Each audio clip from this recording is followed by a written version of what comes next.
ఇక వివరాల్లోకి వెళ్తే ఉమ్మడి ఉభయ గోదావరి జిల్లాలో ఉపాధ్యాయ ఎమ్మెల్సీ ఎన్నికలకు మంగళవారం తొలి నామినేషన్ దాఖలైంది. భీమవరం నుండి బయలుదేరిన ఆయన భారీ ర్యాలీగా కాకినాడకు చేరుకోగా కాకినాడ బాలాజీ చెరువు సెంటర్ వద్ద వామపక్ష నాయకులు ఎమ్మెల్సీ ఐ వెంకటేశ్వరరావు, బొర్రా గోపిమూర్తికి ఘన స్వాగతం పలికారు. అక్కడి నుండి ఆయన ర్యాలీగా కలెక్టరేట్కు చేరుకుని ఎన్నికల రిటర్నింగ్ అధికారి జిల్లా కలెక్టర్ షాన్మోహన్ సెగిలికి నామినేషన్ పత్రాలను అందజేశారు.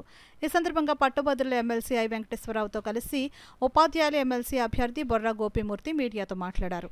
రద్దు కోసం ప్రభుత్వం మీద పోరాటం చేస్తానని, అంతేకాకుండా ఈ రోజున ఎయిడెడ్ కళాశాలలో పనిచేస్తున్నటువంటి అన్ఎయిడెడ్ సిబ్బంది యొక్క ఉద్యోగ భద్రతకు వాళ్ళ జీతాలకు సంబంధించి కానీ, అదేవిధంగా ప్రభుత్వ డిగ్రీ జూనియర్ కాలేజీల్లో పనిచేస్తున్న కాంట్రాక్ట్ లెక్చరర్స్కి సంబంధించి 114 జీవో కొరకు కానీ, లేదా గెస్ట్ లెక్చరర్స్ యొక్క సమస్యల పరిష్కారం వైపు కానీ ఈ రోజున ఎవరు అవునన్నా కాదన్నా ఈ రోజున సగం విద్యారంగం ఈ రోజున ప్రైవేట్ పరమైనటువంటి పరిస్థితిని చూస్తూ ఉన్నాం.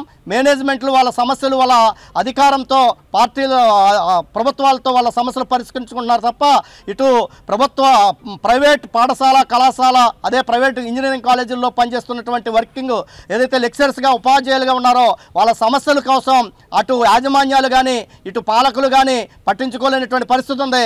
వారి సమస్యలు కూడా శాసనమండలి లేవనెత్తుతానని చెప్పి ఈ సందర్భంగా ఈ యొక్క వర్గాల సమస్యలే కాకుండా ఏదైతే ఈ రాష్ట్రంలో ఉన్నటువంటి శ్రామిక వర్గం యొక్క సమస్యలను కూడా ప్రజలకు గొంతుకై శాసనమండలిలో వినిపిస్తానని చెప్పి ఈ సందర్భంగా ఓటర్లకి హామీ ఇస్తూ నన్ను గెలిపించారని చెప్పి మరొకసారి సవినయంగా కోరుతా ఉన్నాను. నిజాన్ని వాస్తవాలని చాలా నిర్భీతిగా నిబద్ధతతో ఈ పాలకులని నిలదీశామని చెప్పి చెప్పదలిచింది. ప్రజా ఉద్యమ చరిత్ర ఉన్న వాళ్ళని మాత్రమే మేము అభ్యర్థులుగా పెట్టాం తప్ప ఇప్పుడు బయట ఎన్నికల్లో చూస్తున్నట్లుగా పార్లమెంటు శాసనసభ ఎన్నికల్లో చూస్తున్నట్లుగా కోట్ల కోటీశ్వరుల్ని డబ్బు ఉన్నటువంటి వాళ్ళని లేకుంటే ఏదో పలుకుబడి ఉన్నటువంటి వాళ్ళని మేము ఎంపిక చేయలేదు.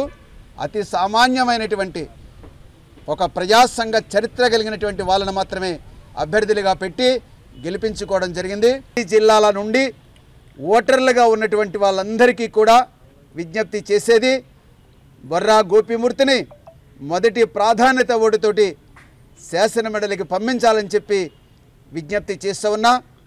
ఓటు లేకపోయినా అనేకమైనటువంటి ప్రజా సంఘాలు వాళ్ళ కుటుంబాల నుండి స్నేహాల నుండి బంధువుల నుండి కూడా ఆ రకమైన మద్దతు ఉంది. అందువల్ల ఆ రకమైనటువంటి మద్దతుతోటే మరి ఇప్పటికీ ఎన్నిసార్లు గెలిచాం. మరోసారి ఈ షాబ్జీ ఉప ఎన్నికను కూడా ఈ సిట్టింగ్ స్థానాన్ని ఆ రకంగా గెలిపించి ఒక ప్రజాపక్షం వహించేటువంటి మనిషిని శాసనమండలి పంపించాలని చెప్పి మీ ద్వారా విజ్ఞప్తి చేస్తున్నారు.